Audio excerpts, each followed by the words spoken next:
hindi na umano kakayanin ng operasyon ang samut-saring kondisyon ng isang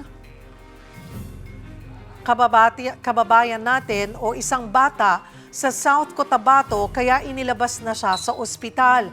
Pero nangangailangan pa rin siya ng tuloy-tuloy na gamutan habang nasa bahay. Para bigyan ng mukhang balita, Mobile Journal, Yeda Pascual.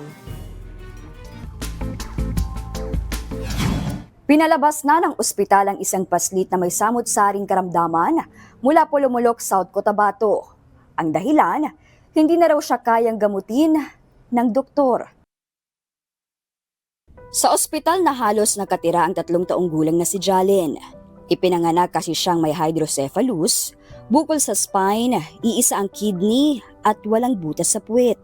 Hindi na talaga siya advisable na undergo pa siya ng operation sa puwet niya po kasi wala po siyang bowel movement sa kanyang sa baba na part kasi paralyzed na po kasi. Tapos parang pag in-undergo po siya po na prone po talaga siya sa infection kasi hindi niya ma-feel yung pag-poop niya po. Tinapat sila ng doktor, wala nang magagawa sa kondisyon ni Jalen dahil nagputukan na raw ang ilang ugat sa ulo ng bata. Dahil lumalaki lang ang bill sa ospital, nagdesisyon na rin ang pamilya na ipa-discharge si Jalen nitong June 6. Pero yung mga gamot niya, i-take na lang niya. Tanggapin na lang namin kung anong yung ni baby kasi doon pa lang po sa ospital talaga na hindi talaga siya okay po talaga mo. Tingin naman ni Romia mas naging maayos ang lagay ng anak pagka-uwi nila. Bugbog kasi ng tusok ng karayom sa ospital si Jalen. Pero kailangan niya ng mga gamot para sa infection at seizures.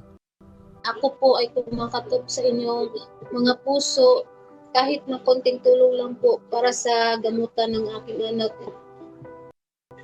Alam po ng Diyos na nakikita po nila yung mga binibigay niyong blessing sa iba, kaya siya na din po yung bahalang mag-return ng mga tulong na binibigay niyo sa amin.